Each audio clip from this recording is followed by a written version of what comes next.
Ladies and gentlemen, this next bout takes place in the bantamweight division and is scheduled for 3 5-minute rounds. Introducing to you first, fighting out of the blue corner, a practitioner of Brazilian Jiu-Jitsu and boxing.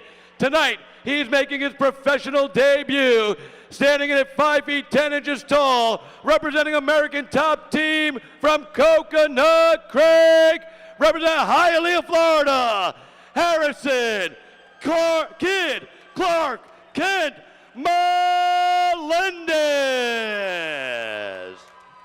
That's Harrison Melendez. And his opponent, he's a mixed martial artist with a professional record of 0 wins and 1 defeat. Standing 5 feet 10 inches tall and weighing in at 137.4 pounds. Representing Twin Dragons and the Armory from Miami, FLA. Please welcome Joseph the Beast Billingsly. When the action starts, our referee in charge, Jorge Alonso. Come here, Frank. Come here. I spoke to both of you. I gave you the rules. You know what's suspect, and I would tolerate nothing less. You understand me? You understand me? Hook him up. Good luck. Here's a 135 fight.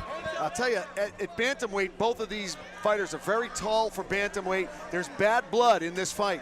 You've got Melendez in the black trunks. You've got Billingsly in the blue trunks, scheduled for 3 5-minute rounds. Here we go. You know, yesterday at the weigh-ins, for all those who obviously didn't get to see it, they had to be separated. You know, I mean, there were no fisticuffs, you know, no Jones, Cormier antics, but these guys, as you can tell, do not like each other.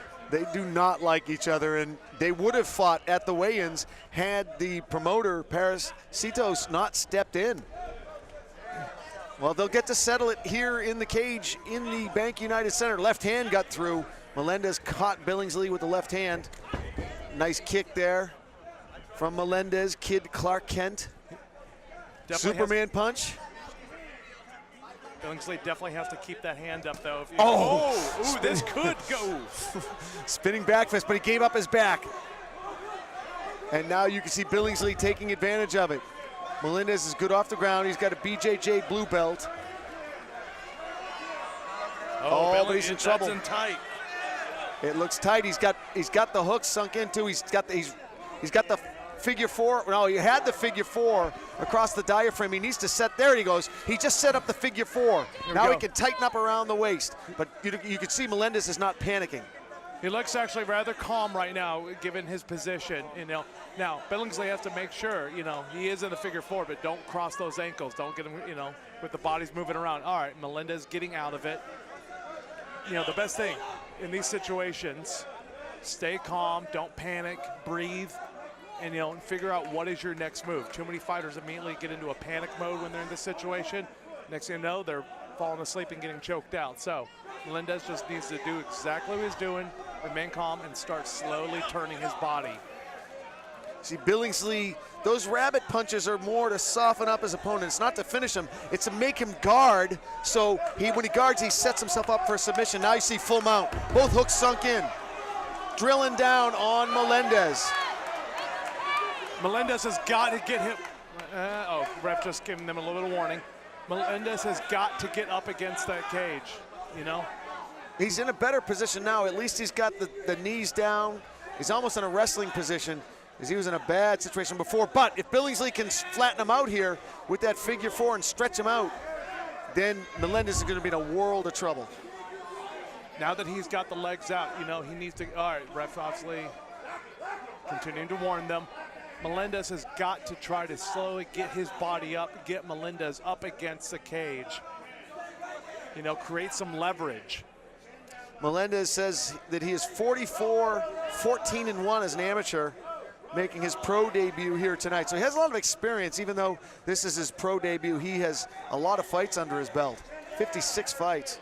You know, the pro debut, a lot of people say that. I mean, obviously, unless you're debuting in the UFC or something, you know, on the big stage, really fights are fights, you know? The only thing I would say with a pro debut, it's more the mental edge. You know, it's the mental pressure, knowing that this, you know, now you're a pro, bigger crowd, big arena.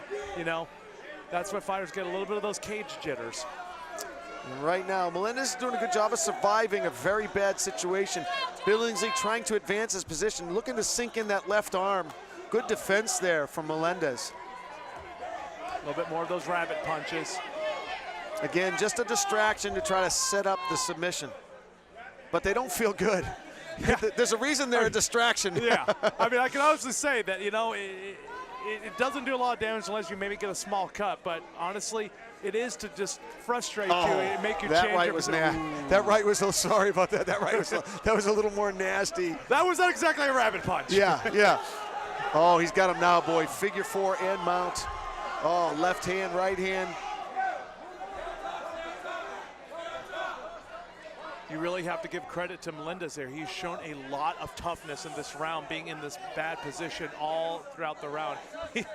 You know, he's probably just waiting to hear those claps of the wood for those 10 seconds. Boy, he wants that 10-second clap. Uh-oh, he's in trouble now. He's got to do more than defend. There we go. He's trying now. Oh, he's flattened out now. Yep, ref just warning him to watch the back of the head. Those hammer fists to the back of the head are illegal. Ref is probably going to throw him a warning between rounds, if they make it between rounds. 10-second round, did he tap? Oh, at the 10-second mark, did he tap? He didn't tap. He did not tap. Billingsley's being honest. Billingsley's being honest. It was 10-second. It was the 10-second warning. Referee Jorge Alonso thought that he tapped. Billingsley said he didn't tap, but it looks like he wins it anyway. I will clarify that when I go into interview. When I have a chance to talk with Billingsley, I'll find out if he tapped. What an odd way for a fight to end. I mean, strange, strange. I mean, if you're Billingsley, you honestly have to be relieved you won the fight, you know, but you gotta applaud his honesty for letting his, you know, letting the ref know and saying, no, he didn't tap. Like, we'll keep fighting. Exactly. We will find out. Quick station break. When we come back, we'll find out what happened in there. Don't forget, we still have Patrick Dixon squaring off against Rashawn Spencer. And our main event, Danny Chavez, Anderson Hutchinson. All that and more when we return.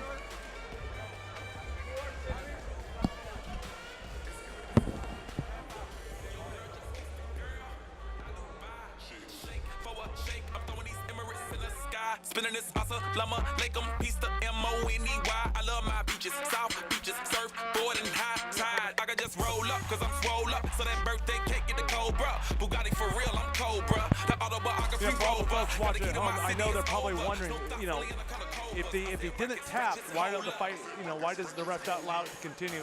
You really open up a precedent, you know, for, oops, I made a mistake, you know, let's keep the fight going. You know, this isn't boxing where, you know, you get a 10 count, you know, the fight's on the ground.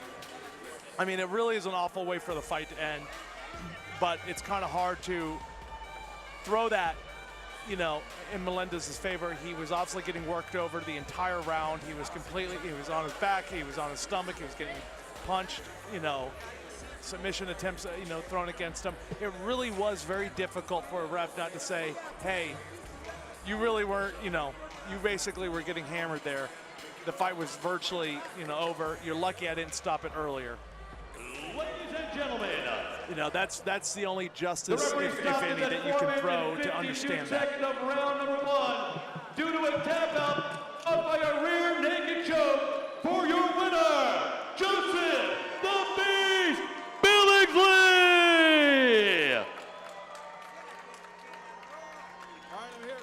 Check. I'm here with the winner, Joe Billingsley. And Joe, you guys had bad blood. We had to separate you at the weigh-ins. You guys would have gotten it on at the weigh-ins had we not separated you. Is the beef squashed?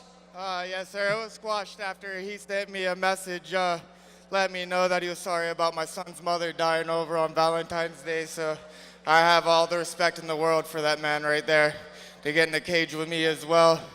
I mean, I've had a lot of difficulties in the past few months. I had one of my friends die, David Lopez, a close friend and training partner of Twin Dragons. My son's mother on Valentine's Day just died.